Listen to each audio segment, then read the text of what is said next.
You are going to rock the year, and we're going to help you do that here at the Elite Recruiter Podcast. We have the Rock the Year event, the Recruiting Growth Summit, kicking off on March 10th. It is going to be awesome. We're going to be focusing on mindset. We're going to be focusing on sourcing. We're going to be focusing on AI. We're going to be focusing on operations and high performance and BD and sales. Every single thing that you need as a recruiter to make sure that you can rock 2025 and make it the year of abundance. Make it the year that works for you. Make it the year that you crush every single one of your dreams. Let's go get it.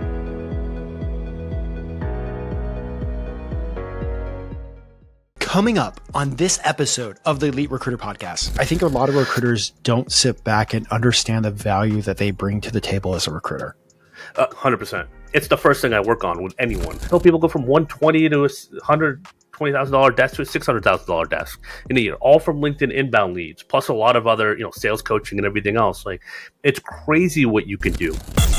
Welcome to the Elite Recruiter Podcast with your host, Benjamin Mena, where we focus on what it takes to win in the recruiting game. We cover it all from sales, marketing, mindset, money, leadership, and placements.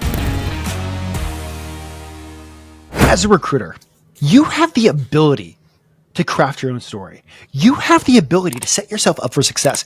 You have the ability to make sure it's a story that you want to be, the story that you want to have. And here's the thing. Most people underestimate how much easier they can make their lives. One of the biggest things is we overcomplicate so many things, especially as recruiters. We're thinking about this, we're doing that, 50 different ways. We are in one of the industries where distractions are super heavy. But here's the thing. You can make 2025 the year of abundance for you by simplifying it and making life easier and focusing on what works. And I am so excited. I have actually one of my dear friends, Willcox, coming on back on the podcast. And here's the thing. He was one of the top 10 downloads for about a year ago for the Elite Recruiter Podcast because he impacted so many people. And I am so excited to have him back. He's also speaking at a few of the summits and has spoken at a few of the summits. And he's ready to share, ready to give, to make sure 2025 is your year. So welcome back. Thanks for having me, Ben. Man, it's an absolute pleasure. I'm excited for 2025. I'm excited to be back on here. Everything that you've done to support myself, Digital Recruiter, I can't thank you enough. I love being on this show. The amount of people I get messages every week still about the episode that we did a year and a half ago, I think now. And I can't wait to speak at the events and just to dive into, I know we got a ton to cover today. Just ready to get after it, man. I know by the time this goes live, the business development and sales summit would be over. And I know one of the things that we're going to focus on today, especially for those that miss it, if you missed it, go back and check it out. But I think one of the keys in 2025 with all these AI tools and AI noise is the art of authentic selling. What does that actually mean? I think I'm still figuring out the definition. I think I got a week to do it, right? It's... When I started at Aerotech in 2013, I got promoted pretty quick at like 8-9 months, and then I got into selling. Recruiting, to me, it came easy. I had a great manager. I had 10K at spread in 5 months. Like, I thought I was, you know what, right? Tough SHIT. And I got my butt kicked that first year in sales and recruiting because I felt like I was a robot. And like the go-to is almost being transactional. I was like, I got to hit my numbers and I got to do all this. And I was so like, just almost like physically, like even in meetings, kind of like a robot and just not myself. And I felt like I couldn't be myself when I was selling. I felt I had to be someone else. I had to be what I thought a good salesperson was doing.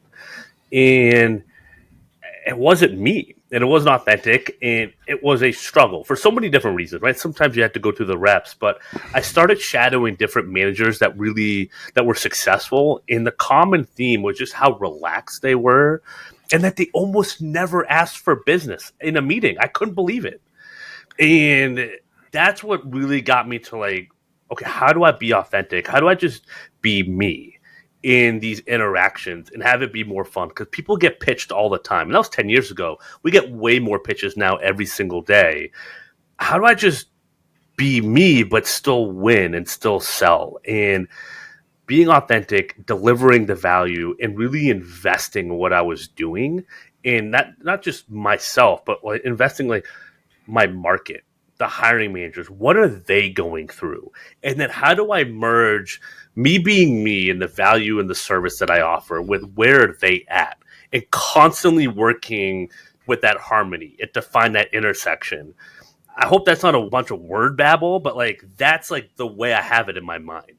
It's like that's the intersection I'm looking for. Like I can be me, but still show value. And for the right people at the right time, they can see that and be like, okay, I can let my guard down and we can actually start to solve hiring problems, recruiting problems, whatever it is. And that's how I look at it.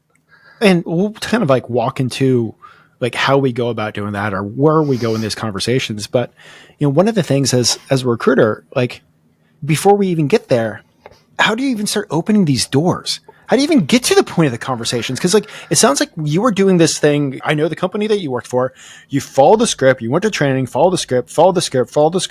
And it wasn't working. And the scripts are super important. Yeah. But how did you like hit that point, that inflection point? Like, I need to do this change and make this my story. I had turned it all about the client. I just became obsessed with what do they need? Where are the pain points? I mean, really, and that's a common phrase thrown around, but it's true. You have to understand the pain points. Why is someone going to give you an 85% markup on a maintenance mechanic when they could get it from 40% right down the road from select staffing or something like that, right? Why is someone going to pay you a $20,000 fee for a physical therapist or a $50,000 fee for maybe a VP of business development? You have to reverse engineer that process. What makes someone write that check? And we have the whole, I think the initial thought process people have when they get in recruiting and sales is like, oh my God, I can't believe someone would give you that much of money. And then you evolve and you're like, well, of course they're going to give me $50K because they're going to make $5 million from it or $500,000. So you have to put yourself in your prospect's shoes and reverse engineer what's the value of signing that check, right? Or of paying that fee. What's the incentive, right? And you have to figure out the pain point, the urgency. Where does this fit into the rest of the company and their goals, right? It has to be all about them. You have to figure that piece out before it can really be about you. Well, I mean, I know one of the biggest things that like, we hear it all the time is just like, you know, reverse engineer, do this, like back plan, figure out the pain points. Like, what is that? Like, give us some example. Pick an industry, give us an example and how that would impact that hiring manager. Yeah, absolutely. Well, let's look at, physical therapist is a great one. I have a longtime client. That's what she was, a physical therapist. She places a lot of them with SLPs and OTs and all that as well. And she's been a client for almost 2 years now, one-on-one client. So we're always talking about this exact thing, the pain point for her prospects. She gets all inbound leads through LinkedIn. She hasn't done one business development outreach campaign, especially on automation on LinkedIn. She got all inbound leads from the content approach and just really figuring out her market. And the issues with physical therapists right now are there's not enough of them. The inflation has really impacted the salary. The margins, though, for companies are so tight on the physical therapist, it's really hard for them to approve more of a compensation. So it's easy to say, well, just pay them more. Well, great, a clinic could pay them more, but then they're losing money. Like there's not enough hours and the business model can't actually support that. So you have some real challenges if the margins are super tight to get, 20, 25, 30% placement fee, whatever. Everyone's like, oh, just charge 30%. Well, you literally can't do that with most of those placements in that industry because the margins won't support it.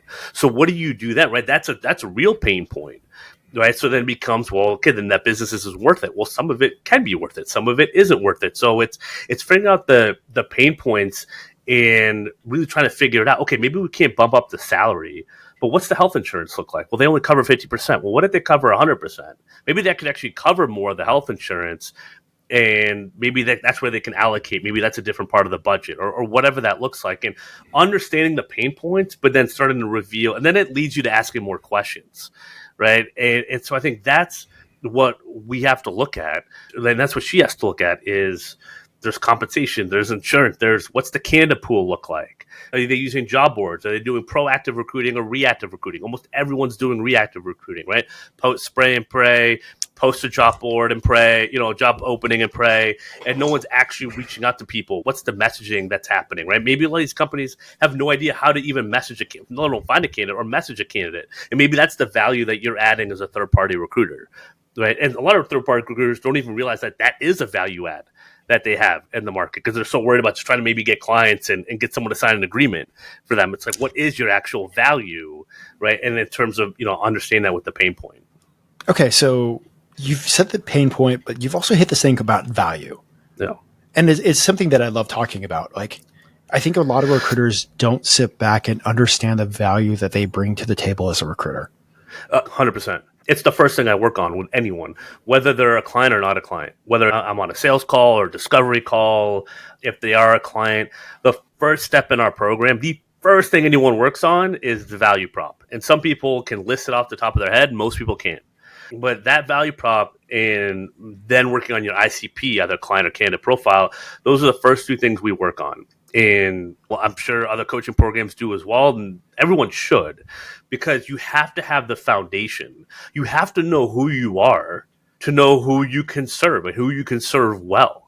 And so then they can have the clarity and the buy-in because they don't know who you are. And there's a lot of agencies competing out there. You have to be able to stand out. Well, you can't stand out if you don't know who you are, if you don't know where the value that you can add and have added for clients. And if that's not clear to the market, most people that struggle with any sort of outreach or getting new clients or not having to rely on referrals is because they either don't know who they are, or maybe they do, but they're not displaying it anywhere. It's not clear to their market at all, like who they are and why they can help them and like why them. And that is how you get more out of automation, content, SEO, whatever else you want. That's how you start getting great clients, when they're very clear that they're meant to work with you and vice versa. Here's a lot of things. I think that like recruiters are most of the time based in like the 1980s, 1990s, just the thought process of how things are done. Like you can be a great recruiter, but if nobody knows about you, guess what? Nobody knows about you. I mean, you have your 3-5 clients of the year that you're super happy with when you could have way more. So like it's 2025 right now. Like the world's changed. Like we're going to be talking about all these things, but first of all, like how do you tell the world that you're good? Well, we got to fish where the fish are. And that's number one. That's always kind of what's amazing to me. People spend all their money on their website and SEO. It's like, especially in recruiting, all your people are on LinkedIn. Now, okay, yes, are there exceptions? Absolutely. I started in skilled trades, light industrial. If I tried to get candidates from LinkedIn, I was going to struggle big time. Right? I was even on LinkedIn until 2020, 7 years after I got into recruiting. So I get all that. Most people listening to this podcast, there's revenue for you on LinkedIn somewhere, whether it's clients or candidates or new market opportunity, whatever that looks like. If not, maybe it's Facebook, maybe it's X, maybe it's your own internal database, right? But for most people, start with LinkedIn, right? Fish where the fish are, fix your profile, leverage the tools that are already on there, right? Leverage some automation. Yes, there's a right and a wrong way to do it. Cover it, I've covered it at length on the Summit Talks and everything else. Post the content. Right? If you don't know what to post, if you don't know why you're posting or when to post or what's actually going to generate revenue, there's people like myself, there's other people out there that are doing a really good job and have gotten people results for themselves, but also their clients, right? You can easily study their pages and start to kind of pick up for free on some of the patterns, right? Like do some of the work, but first is fish where the fish are. And if you don't know what you're doing or where to start, just start studying it for free. And start understanding your own behavior when it comes to what's capturing your attention. Because what's capturing your attention, if you can replicate that, it's probably what's going to capture your market's attention. Okay, so I've actually had this question shot to me privately by numerous people. Yeah. Can you actually make money from a LinkedIn post and get clients from a LinkedIn post? I mean, yes. I mean, I'm living proof. It's built 2 businesses off just LinkedIn content, just in the last 3 years. And I've been full-time. I haven't even been full-time for 3 years, man. Like it's been 2.5 years, a little over 2.5 years. Like April 2022 is when I went full-time with this thing, with Digital Recruiter. Started Digital Recruiter Talent Group, the agency, a year after that, a week after my son was born, when I partnered up with Lauren D'Amato, one of my Digital Recruiter clients. And I met her through LinkedIn. I trained up her team at the time, found them on LinkedIn. We found our clients and our split partnerships with Digital Recruiter, either through former clients that I found on LinkedIn or just partnerships I built through LinkedIn. It's a gold mine. It's easy to crap on LinkedIn. And do people pat themselves on the back and have too many exclamation marks and rocket emojis and all that stuff? Yes, absolutely. LinkedIn can be the king of cringe, but it can also be the king of revenue. And it does. And here's the thing: you don't have to be that polarizing.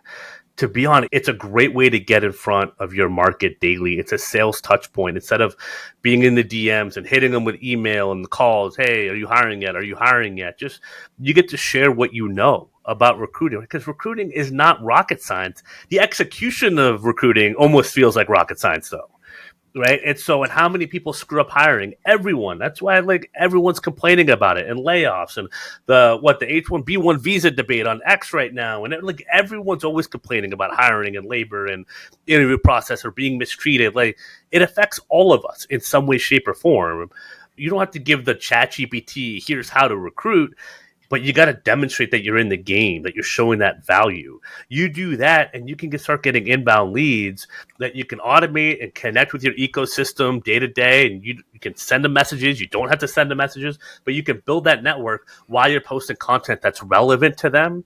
Every single day, you're going to get inbound leads, and you're going to get the opportunity to message people that are right there that might not message you, but you have maybe 10, 20, 50 people, 100 people, maybe that have viewed your profile, liked your stuff, or commented. All you got to do is send one message, and it opens up the conversation. People are doing it left and right. Myself, I've booked 100 calls, hundreds of inbound calls. I've helped people go from 120 to 100. $20,000 desk to a $600,000 desk in a year, all from LinkedIn inbound leads, plus a lot of other, sales coaching and everything else. Like, it's crazy what you can do. Longtime recruiters, 20 years, that have never posted on LinkedIn, make one post, get a $150,000 pipeline, and make a $50,000 placement all within 10 weeks. And that person just went through the hurricane in Asheville when he signed up. He's using Starlink on our one-on-one calls, right? And he made one post, and it activated a client he had an agreement with but never made a placement with.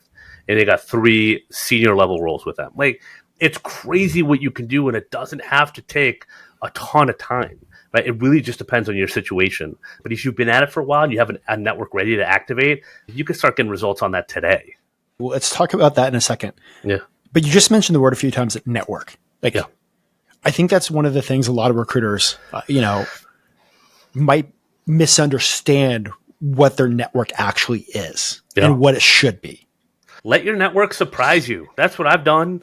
Like, I just set up the automation. I don't even think about it anymore. I sent out my newsletter this morning, and I got it. Dude, I think I spent less than 5 hours total last year on automation for my own profile. Like, and I got 3,300 new connections, all within my ICP. Like, I barely spent any time. Now, for a lot of people listening to this, you're going to have to spend more time, whether you're sourcing candidates or clients, right? It was my wife's first year recruiting last year. She spent dozens of hours on automation, right? Like, it depends on your situation. But my point is, when you have it really dialed in, it doesn't have to be that crazy. But if it's constantly evolving, you could spend some time on it. But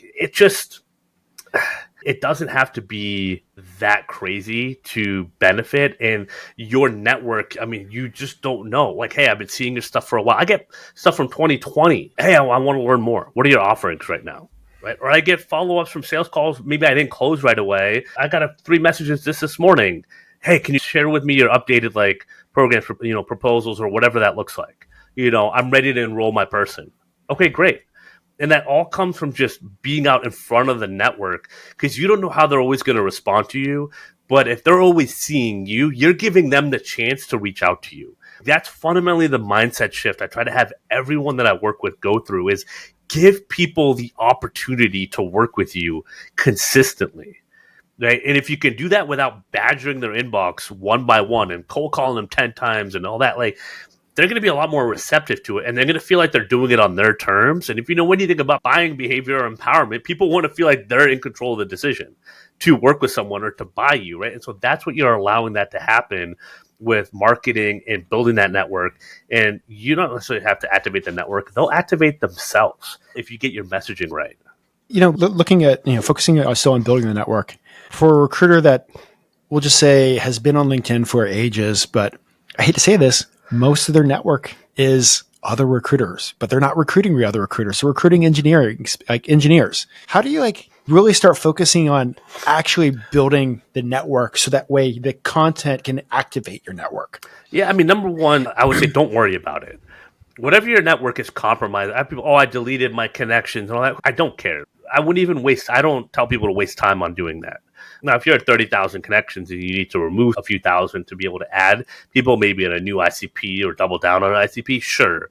But for most people, if you're at 4,000 connections or whatever, don't worry about scrubbing your connections. Actually, let them help boost some of your stuff, right? I don't care about likes and all that stuff on LinkedIn content, but if you got a network that's going to like your stuff, let them, right? Let them build up some of your authority and, this person's got 50 likes, 100, 200. No one's going to check to see where those are from, right? But then you have something in your featured section that has 100 likes or 200 likes.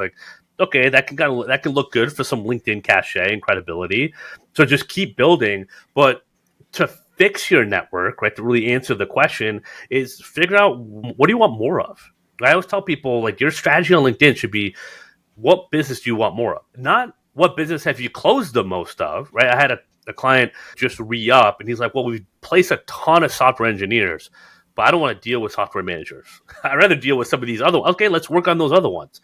Right, so it's not necessarily whether you made the most revenue, but where do you see the market going? Where do you want to be? And where do you be most fulfilled? And kind of that there's less friction, right? Figure that out. If your network is mostly recruiters, but you want to get more into construction, start connecting with more PMs and supers and C-level people and those hiring manager types. You can automate a ton of that stuff. You're going to build it over time. And if you're writing content that's relevant to them, sure, your recruiter network might like or comment. That's fine. Use that for engagement, but just keep at it. Never stop posting. And over 3 months, 6 months, 9 months, you're going to start to see the demographics change into having more of an uptick into a construction audience. And that's what you want. So you got to take a step. You got to build the strategy, right? You got to actually have the system, and then you just got to go. And you cannot stop getting worried about one post or one day or 1 week, but start thinking about, what can I get done in a year? Can I build 1,000 new connections in the construction industry in a year and have 100 posts that are related to the construction industry and hiring, right? If you do that, you're going to have the only network you need to drive 6-7 figures in additional new business. Okay, just say that again, because I've seen you post about this multiple times. Yeah. In 1 year, you could develop a brand new network or develop your network. Yeah. Do 100 posts within that space and have 6 to 7 figures in revenue. I mean, you could do that blindfolded walking backwards in recruiting. The margins are ridiculous. And we all know some of those people and all that. It's I think one of the things I couldn't believe in recruiting is how much money people were making that had 5% of the training that I did going through the Airtech pipeline. And wait, real quick. What do you think separates the people that are doing that versus the many other recruiters out there? Look, because people are leveraging their strategic advantage. And now, to be clear, I have no resentment to those people. Those people validate what I'm doing significantly, and God bless them for it. I love it. It's actually given me more realization of how much we could impact people doing 250, $500,000, or close to 7 figures that have actually no formal training or understanding of why they're so successful or how to double down on their network. So I love it, but there's something to be learned from there. Of the margins are so good that it doesn't take a crazy system. It doesn't take all the tools or spending all the money. Those people understand the strategic advantage. Oh, I have a friend in private equity. And I have a connection I went to school with. And so now I have my firm.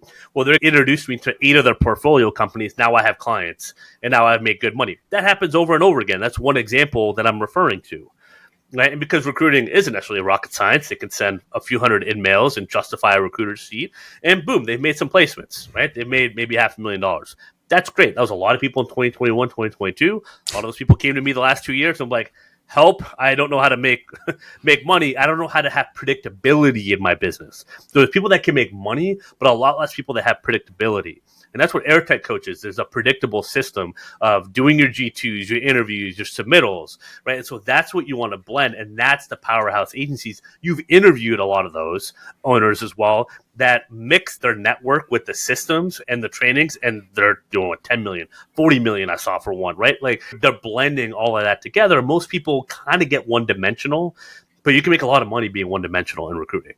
Right. And so they get away with it until they don't get away with it. Right. And then they typically come to me. And I get that. But that's where you can add the revenue. That one post generated 150,000 in new pipeline. Right. There's other posts that have generated more. If you're brand new to recruiting, I had a client brand new to recruiting, is agriculture for 20 years. He built a pipeline just on his first few posts. He has no recruiting background, no sales background. Right. He's a regional manager. And he's already gotten leads from just activating his network. hey, we've been connected on LinkedIn. I saw your post. I need a few salespeople. He's got a call tomorrow. And that was in December, right? When everyone takes the break, we built the system in December. It's just one post, brand new to recruiting. He's got a pipeline. Now he's got to get the reps. He's got to master the sales call. It may or may not work out for him, right? But he's at that level. Our goal with him is to get more reps. One system, right? One post. He's already getting those reps. No cold call, no cold email, no nothing else, right? So it's just like, that's what I mean when you can build. And it just depends on what you already have. And if you don't have a huge network, go build one. I went from 150 connections to 20,000 followers in 4 years. Just a little bit every single day. I know I'm rambling a little bit. I'm going to stop, but yeah. I'm so excited. We're going to be kicking off a AI and Clay boot camp at the end of this month. I've actually partnered with Steven from the Art of Sales Academy. You guys saw him talk at the last summit, but we are putting together a 4-week boot camp because if you guys want a good laugh, some of these AI tools are complicated, and I'm going to be sitting in the class learning along with you.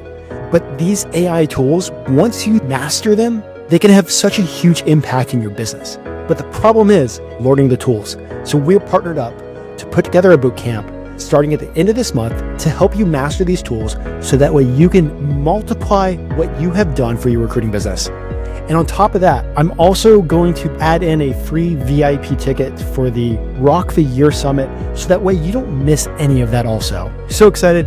Join me for the boot camp so that way we together can learn how to master these AI tools so that way it can work for you. Okay, so like we've literally just talked about how content and posting on LinkedIn can actually bring in real revenue.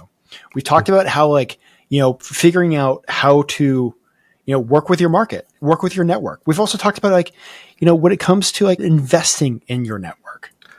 Yeah. But I think one of the things that might keep people from making 2025 the year that they want is self-awareness. Yeah. You just laughed. Why? Yeah. It's the key to all this, man. It really is. And look, I got a few things really figured out. I got way more things not figured out. It just, that right there, I didn't realize how powerful it was to know that. It's really important. People get worried about posting. What are people going to think? Who cares? We got one life to live. I'm not going to worry about what Becky or Tom, a second degree connection that has no idea who I am, if they make some ignorant post or comment on my post. I don't care. I can leverage that and reply and make me, and probably to my benefit to the rest of my network, right? Life is legitimately too short to actually care and to treat this like high school. Let other people do that. But I think the awareness that I had is I looked at who are the people that are winning? Who are the people that are winning with humility, with character, all that? And I realized, number one, it was possible. And what did I do to earn that, right? When I first got into kind of coaching, consulting, and digital marketing in 2018, I tried an offer and tried a consulting, and I realized pretty quickly, I was full of crap. I had no business running a coaching offer at that time. Where I was at personally and all that, I learned the system and I had the ability to write and to generate leads and all that, but I hadn't earned the right to bring people on as clients and quote unquote do high ticket and all that stuff. And so I went back to the drawing board, and it was just that awareness of I'm not there. I'm not that guy yet. It seemed on paper, it's great. I can make money online, right? Recruiting or coaching or whatever, but I hadn't earned the right to do it. And I had to get to the drawing board, and I had to learn, and I had to work. And it took me another year to hit rock bottom to really get there. But then I started working with Steven Perchikoff in Art of Sales, and you interviewed him a couple years ago, and I was an account manager, and I just learned the digital stuff. But I learned from an owner that's already built something, and I could impact him instead of trying to run my own thing. I wasn't ready to run my own thing, and I just learned everything I could. And just having that awareness, I got paid to build out the network and to add value to him. It was just that, and I've just tried to keep that with me at every step of the way. So go ahead. You mentioned about hitting rock bottom. Yeah. Can you talk about that real quick? One of the biggest reasons for those listening, why I want you to talk about that, because I know this last year has not been absolutely stellar for every single person out there. I know there are people looking at launching their own businesses that have gone under. I know recruiters have struggled. I know we share success stories, and the success stories are for you to help you win and get in the game. But I know people that have personally hit rock bottom this year. You hit rock bottom. What happened and how did you climb out? Yeah, I can't remember if I talked about this on the first episode, like the first time we recorded or not, but I left Aerotech at the end of 2017. I just got burnt out from that model, from being in skill trades, and it just wasn't a fit to how I wanted to recruit, and something against them. They gave me my opportunity and all that, and I left on good terms. I think I gave like a 3-week notice. My DBO kept me on for an extra 3 weeks. Like, it was all good. I just needed a different challenge. And I got burnt out, so I kind of went away from recruiting. And in that, I was in LA, but being in LA without a consistent schedule, and I hit 31, and I was working through some, the childhood stuff, and did like a retreat, because for those of you who don't know, like, I lost both my parents when I was age 5, like pretty closely apart, and so like I was really going through this like, oh, I got to take care of me more.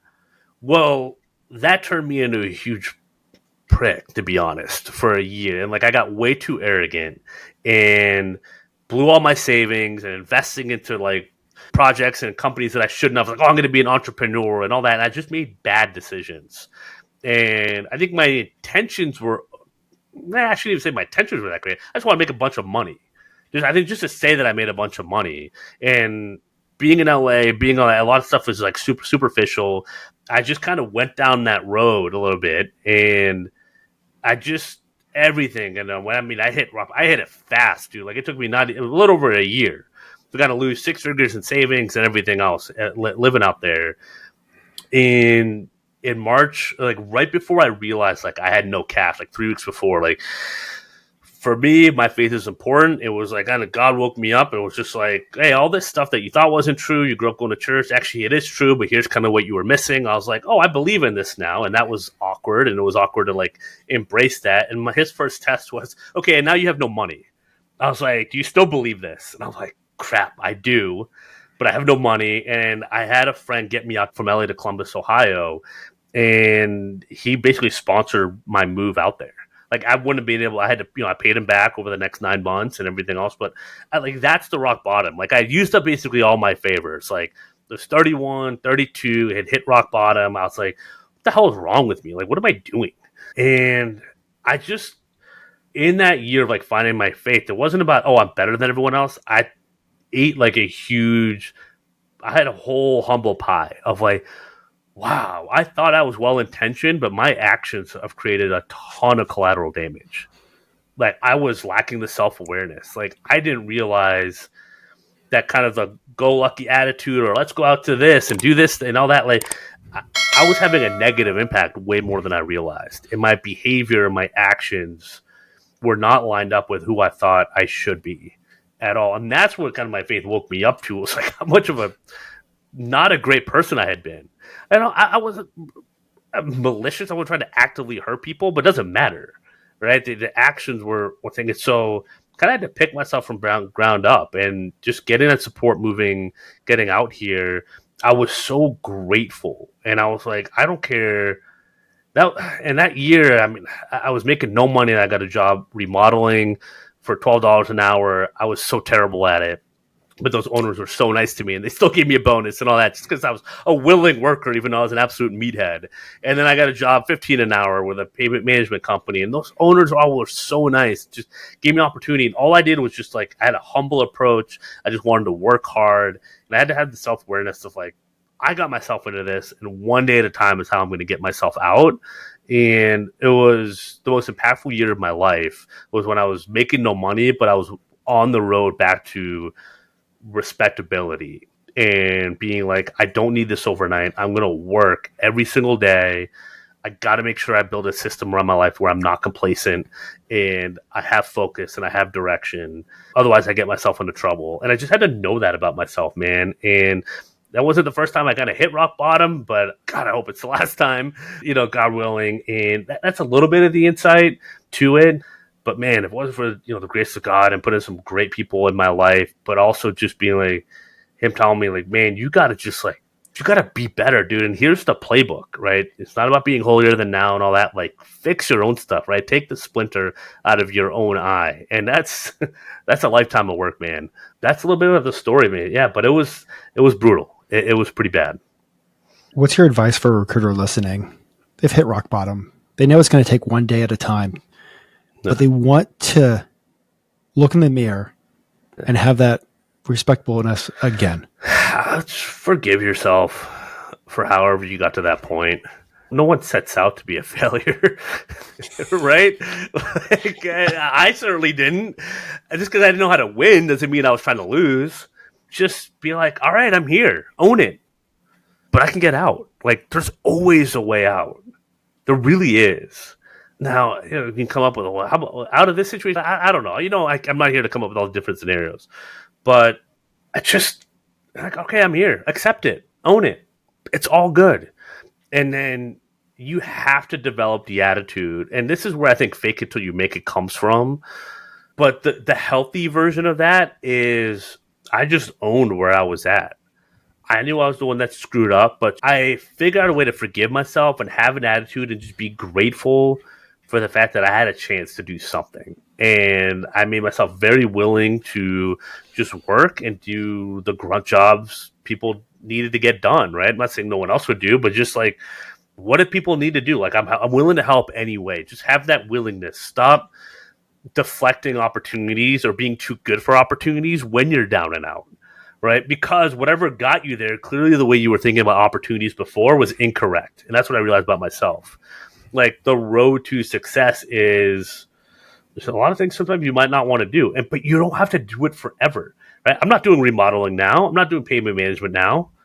Right? But I knew at the time it wasn't going to be my forever. But in that moment, I treated it like it was the only thing I ever had going on. And that makes an impact on people. And in recruiting, you took ownership. Like, this is the year, what you're saying is this is the year that you can make this the year of ownership. Yeah.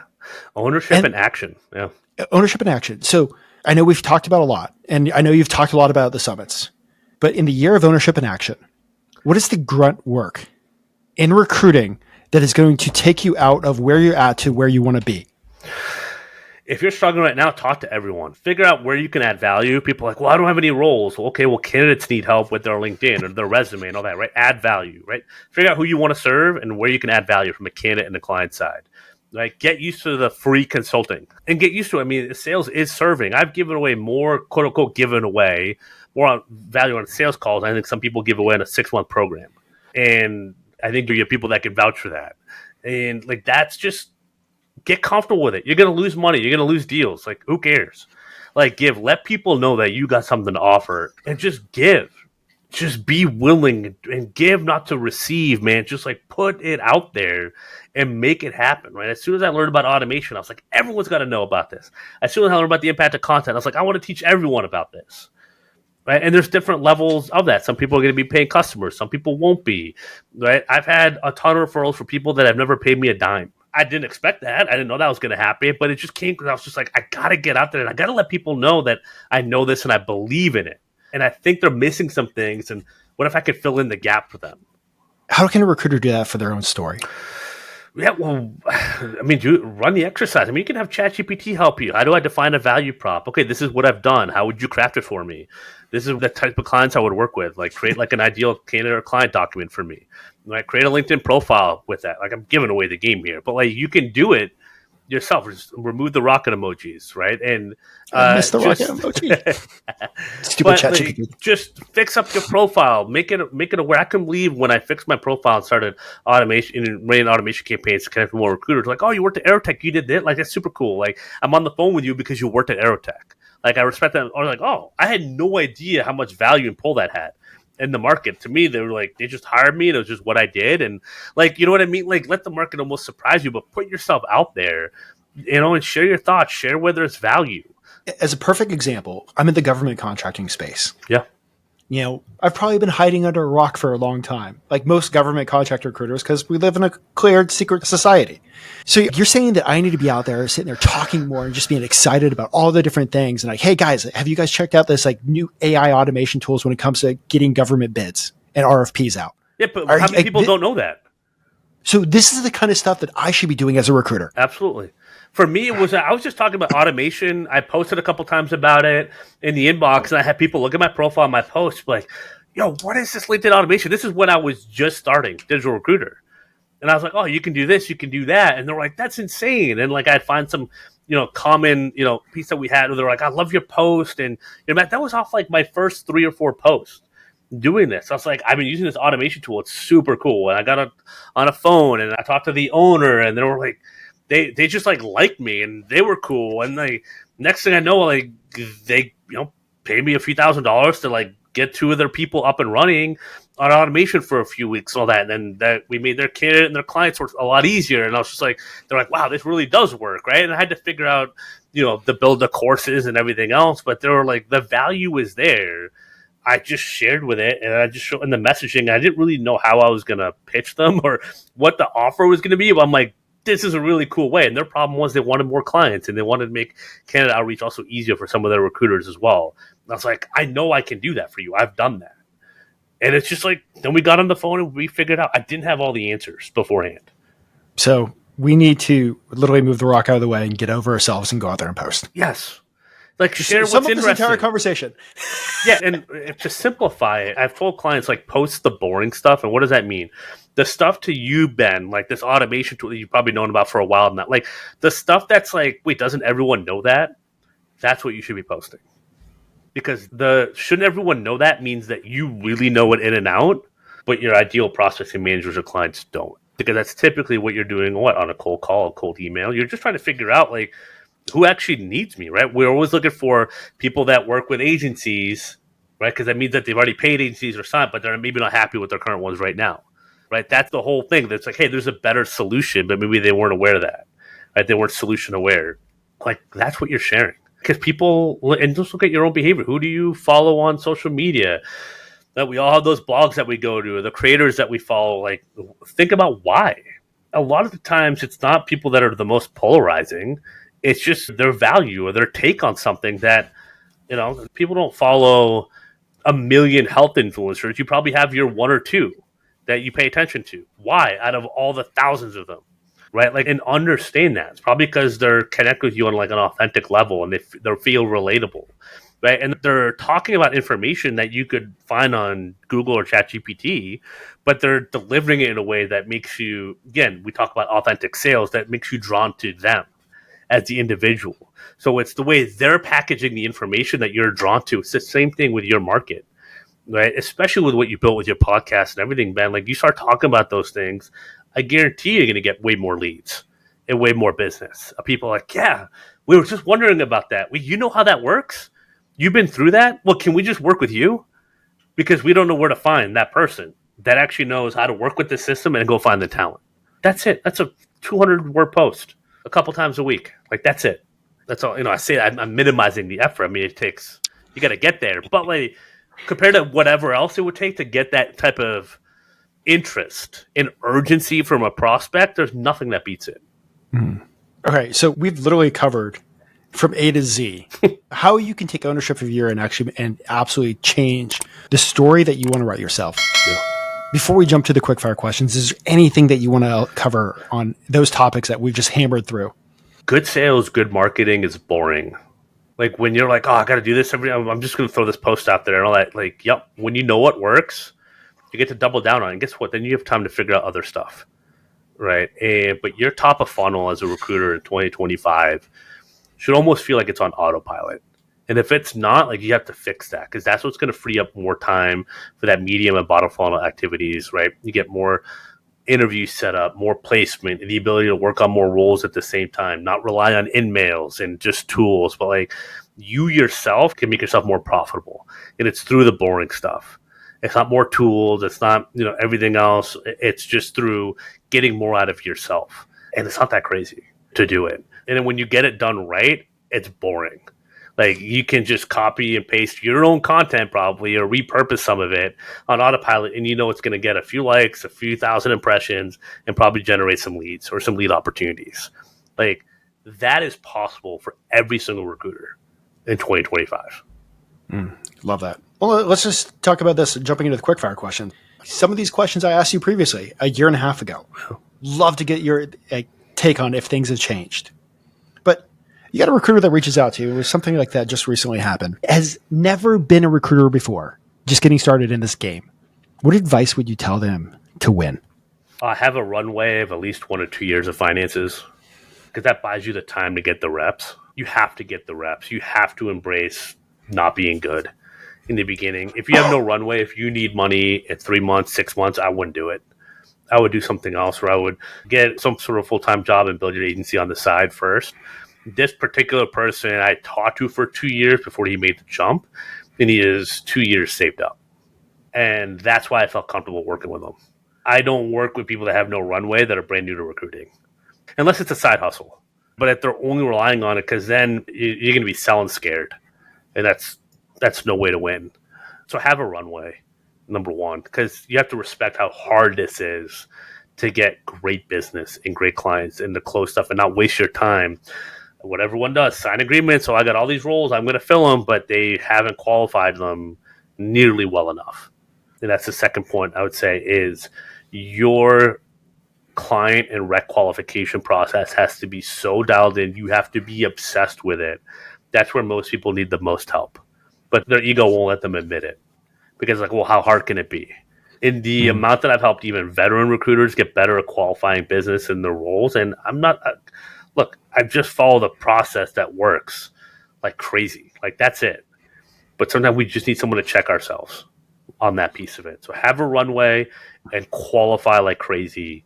And then the third is set up your marketing system. That's going to build your network, build your brand awareness, especially if you're solo. That's going to get your name out there every single day. And then by the end of the year, you could have hundreds of thousands, if not millions of people in your market that have seen your content. Most of those are going to be over and over again. Right? So have the runway, qualify like crazy, get your marketing and your automation system rolling. I feel like that also covers experienced recruiters, but is there anything else that you want to say to like recruiters that have been in the game for a bit? What are you waiting for? Right? If you want to make more money, if you want to work less and get more done, right? Leverage your wins. Like you are sitting on a gold mine. If you figure out like how to post and the headlines and the call to actions and hashtags, like you figure out the tactical stuff, you have all the wins. My favorite recruiters to work with, they have their foundation, they have a niche, right? The vertical that they've owned, they've had success. They just have never put themselves out there on LinkedIn. They almost always see some sort of results within weeks, if not days, of actually putting themselves out there. Because once they open the door and get some of the opportunities, it's like, oh wait, this is all I needed to do. I'm like, yeah, and then we have to figure out how to do it consistently and, you know, all that. But then there's a whole learning curve there. But then the light bulb comes on, like, oh, like, I don't have to rely on referrals anymore. No, and the inbound leads are better than referrals. Yup. Because you're taking control. It's proactive. We talk about proactive recruiting. It's proactive selling. It's proactive marketing. Like, you're dictating. You're telling the market, hey, this is what my insights, my opinions, this is who I work with best. This is who I help the best. If that's you, like, let's talk, right? Some of the people are going to be like, yeah, I'm good. And some of the people are like, hell yeah, let's talk. Those are going to be your best clients. Book. Is it still the same book that's had the biggest impact? Or I mean, the Bible, yeah, for sure had the biggest impact on me. Did I read it enough in 2024? Absolutely not. And that is one of the things that I'm working on this year. You know, it's new family, 1.5-year-old and one on the way, like business. It's one of the easiest things to get away from for me. And then just getting back to that consistently. No book has had a bigger impact on me. I have a couple books here. I have like the Elon Musk book that I got to start diving into. I got to make more time for reading this year. I've been listening to kind of different podcasts. I got a lot into like more like the comedy podcast last year, just kind of like lighten the load a little bit from the seriousness of sometimes like the day-to-day and work. But I did start listening to the Sean Ryan podcast a little bit too, but then there was a whole crazy thing with him the last few days, so I don't know what's going on there, you know, because I thought that was interesting. So yeah, the book is still for me, the Bible, and then I got a laundry list of about 15 books that I haven't read that I need to open up one. I'm like LeBron James, who, you know, they take the picture of him reading his new book. He's always on page 1. That's me right now. I'm hoping to get a little more reading in. I just found at the library a challenge for Gabe, who's now 14 months. Yeah. 1,000 books by the time he hits kindergarten. I mean, but think of it. Most of the books are like Hop on Pop. Yeah, I mean, we have Spot and Spot's dad go out for a picnic or whatever. We've been crushing that one recently. And Good Gabe Night loves Moon. Spot. There's been a lot of Good Night Moon Yeah.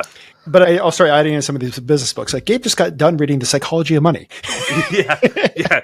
He can give you a 10 points on his favorite on a cybernetics or whatever, right? Or whatever that is, or 4-hour work week. His plot is a summary on that. Well, anyways, jumping over to tech tool. Do you have a favorite tech tool of the moment? All right. So the cool part about this answer, because you made me think about it, is it's probably not going to be that much different from what the answer I gave almost a little over a year and a half ago. And that's a good thing. And I want to illustrate that I've been using Sales Navigator and Dripify since that last show. Not much. My campaign hasn't changed. My list really hasn't changed. It still works. 5,000-6,000 new connections since that last episode later. That's $199 a month for a tech stack, and I'll be building my whole network on LinkedIn.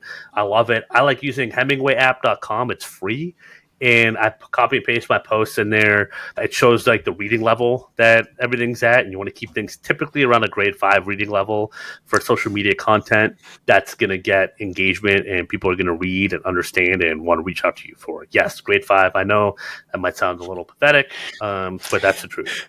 I'm just laughing at that because behind the scenes, and I appreciate this. Like, this isn't anything bad to anybody. I can't tell you how many times per month people reach out to me about all my spelling errors on LinkedIn. Yeah. And I'm like, at least it's actually me writing it. That is the thing. I actually don't mind spelling errors. Now I'll keep a couple in there in my email stuff, my sequences and all that, just so people know it's me writing it. Sorry, and I appreciate that because I actually I'm blind to spelling stuff, so I appreciate that. I know we kind of talked about like some of the other typical quickfire questions before, but I got a new one for you. Let's go. You talk to a ton of recruiters. Yeah. You have a lot of conversations with recruiters about all sorts of things, and I'm sure most of them are tactical. What is the thing that you wish they would actually ask you? The question they would actually ask you, and what's that answer? I think I knew this was coming. I'm still stumped. No, I'm not stumped. There's like so many. How do I pick just one? I think it might go back to that self-awareness of like, I don't even know if it's something they should ask me. It's almost like, how do I reverse engineer what I want? And so it's like, asking me that, which sometimes we cover, but like I would say, and then I would ask like, well, why? Like, what are you trying to get out of this? And so the question is, you know what I mean? Like, that's what I want them to think about. And whatever they ask me that, it's like, what do you think? Or like, what's the quickest path? Or like, you've heard my story. Like, what should I do? Give them the roadmap and actually like listen. Right? I think so many people overcomplicate things, and yeah, go ahead. I think getting out of this is you want people to figure out what they want. Yeah. How do I simplify my day? Oh, that's another good one. But let's focus on figuring out what you want, and then we'll do the simplify the day. When you're sitting there talking with somebody, a recruiter, how many times or how many questions do you have to ask to get to the actual root of what they want? It's a great question. Actually working with a sales coach on that I worked with before to kind of really dive into kind of the numbers on it. Sometimes it could be the first question. Sometimes they'll tell me right away. I just have to, typically they just tell me what they're looking for. I just ask them why. Like, this is what I want to get done. Okay, great. Some people want a lifestyle business. Some people want to scale to $10 million. I'm just like, why? What does that do for you? Okay, well, let's figure that out. That's what we're here for. There is a little bit kind of the start with why, right? The Simon Sinek, like, we can do whatever. We can create a lifestyle business. We can figure out a roadmap to scale to 8 figures. Like, doing that is a whole other question. But the roadmaps aren't crazy to figure out. But why? What's going to keep you going when this becomes really hard? What's going to keep you going? Why are you going to stick with it? And I can usually tell if someone's going to stick with, number one, recruiting or not, or they're going to even bother to listen. If they want to just validate what they've already come up with on their head, or if they're actually willing to figure this out and get better and improve. And you also just mentioned like talking about the day. Like, why that too? Because it's so easy to fill our day up with nonsense and to be busy but not productive. So coming up with a plan is one step of it. Actually staying with it, actionable consistency is a whole other thing. But just simplify your day. That's why I love tools like Dripify and LinkedIn content, because it simplifies my day. I never have to worry if I'm putting myself out there and I have outreach going. I haven't had to worry about it in 4+ years. I worry about that every day at Aerotech. Every single day, I was like, I'm not doing enough outreach. I'm not doing it because I wasn't. because I wasn't on digital. I was on LinkedIn. I had to train my recruiters. I had to fill the current roles. I had to cold call. I had to do meetings in person. I could do all the things. That was always something got left out. And typically for me, it was new outreach because I was so into current clients and my team and that fulfillment and all that stuff. And so just how do I simplify my day and what are the non-negotiables maybe for my day as well? You can't get on that roller coaster. Well, I couldn't do business development because I was recruiting. I couldn't do recruiting because I was doing business development. There's no excuse not to do both every single day. In probably less time than you're doing one right now. Well, Clark, this is, once again, always a fun interview with you. Yeah. But it's also cool, just over the past few years, the friendship that we've had. Absolutely. But for the listeners out there listening to this right now, if they want to go follow you, how do they go about and do that? Yeah, check me out on LinkedIn, Clark Willcox, 2 L's and Willcox. Website is digitalrecruiter.io. But connect with me on LinkedIn. Shoot me a message, especially if anything here resonated with you. I'd love to hear. I also love getting feedback on what people actually care about learning and what's helpful. That's how I get better. And everything I do to get better, I try to give back to the community. Hey, here's what I'm learning and figuring out, and really try to link arms with the digital recruiter community and build each other up. And I look at this as almost just the beginning. I don't have any plans of ever stopping this. So I don't know, in many ways, we're just kind of getting going, even 3 years in almost. So connect with me, shoot me a message.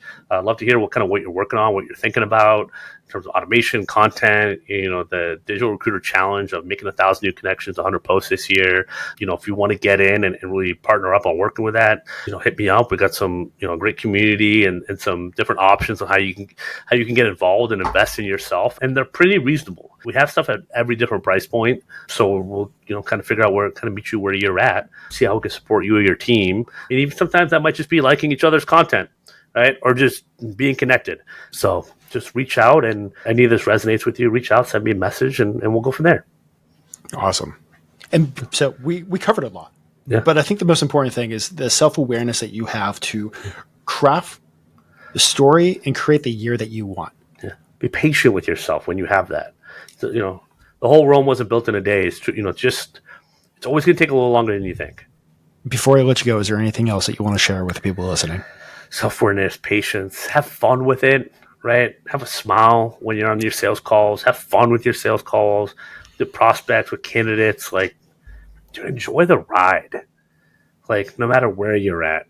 And sometimes in the middle of the biggest challenges, that's where you can have the most fun. So just remember that. Recruiting is enough of a grind. There's no point having a bad attitude with it as well. It's no fun for anyone. So, have fun with it where you can, right? Awesome. Well, Clark, I just want to say thank you so much for hopping on here again. Man. And I know typically at the summits, you're one of the favorite talks every single time, just up-leveling the entire community. So cannot wait for, I know this is going live after the BD and Sales Conference, but you are also going to be part of Rock the Year in March. So it is going to be set up coming out of Q1 into Q2. Yeah. You've been putting in the work, and it's one of those things that I know that I've seen from the sales conferences at places like Aerotech. There's a reason why they have the big conferences. As your energy's doing this, the conference lifts you back up to go for the next quarter. And that's what we're here to do. And Clark, I'm so excited that you're part of it. But man, let's make 2025 the year of abundance. Let's make 2025 the year that works for you. Thanks, brother. Thanks for having me.